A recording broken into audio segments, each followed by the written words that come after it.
Item number 16 is a Fifth Street Bridge Replacement Project. Adopt mitigated negative declaration and amend the professional services agreement with Doken Engineering for final design services. Must be from Doken.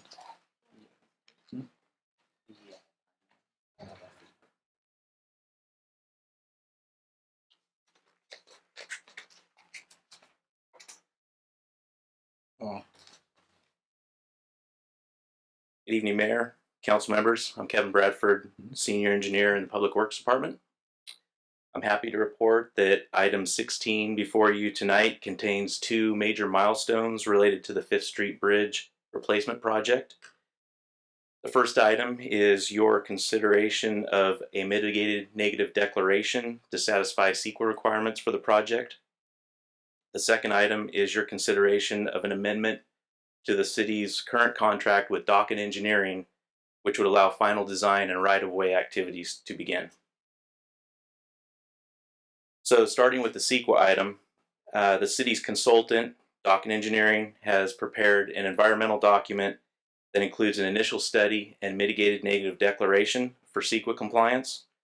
The city is acting as the lead agency for CEQA on this project, so your action tonight is to consider the mitigated negative declaration.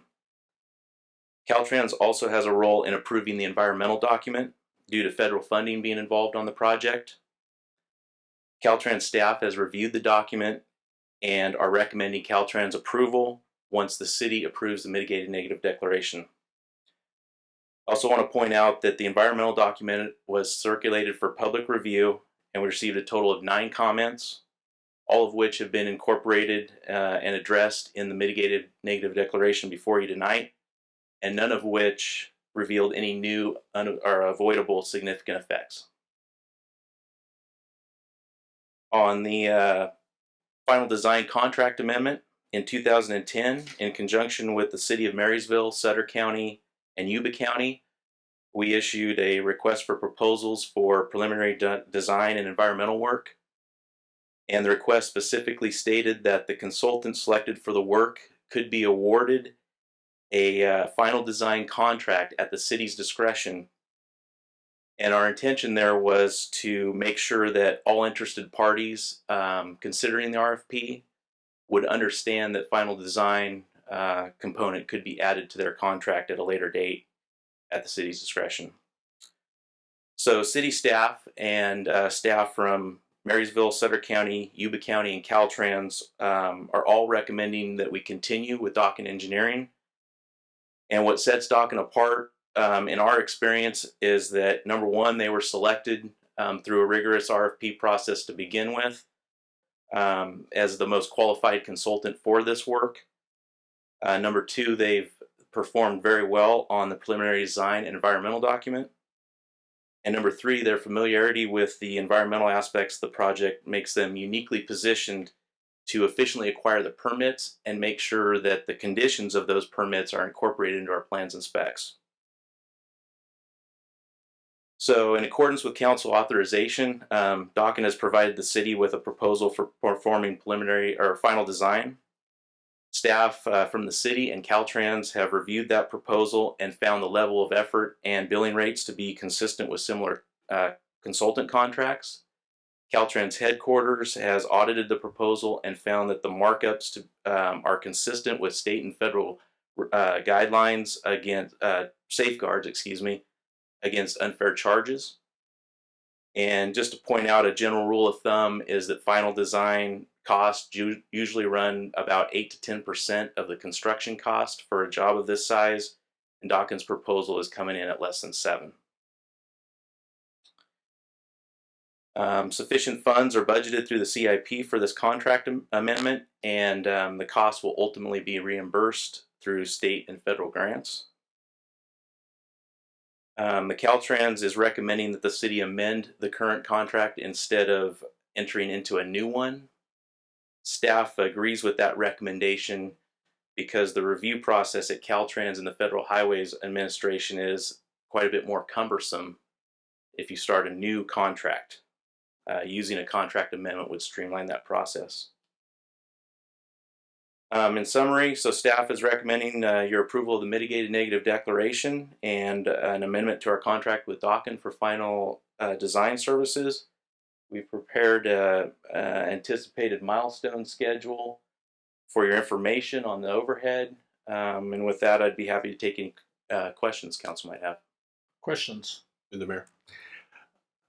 Given the fact that if we could use Dawkin, who already has experience with this project and should expedite the design on this project, when could we expect to have final design plans on this? Final design, we're showing here that basically February of 2016. That's roughly a year and a half. You know, that I think at this point the critical path item is going to be obtaining the permits. So at this point we could probably have the design sitting on the shelf but still have some permits that we're chasing and have to, you know, wrap into the final design at the last So do we minute. have to wait for those permits until the design is completed, or can we start doing that concurrently? I think we're familiar enough with the project that you know, we could incorporate those towards the end. In other words, get the final design pretty much finished, and then just make sure that the construction bid documents incorporate any conditions. All right, thank you. Kevin, how realistic are those dates? Because originally we were looking at starting the bridge in 2015 to be, you know, completed a year later. Now we're moved to 2016 with the completion to 2018. Do you see any more delays and possibly starting in 18 and going to 20, or and how do we move this thing forward? Kind of like our levee project that was way out there, and expediting it, we're able to move that thing quicker than what was out there.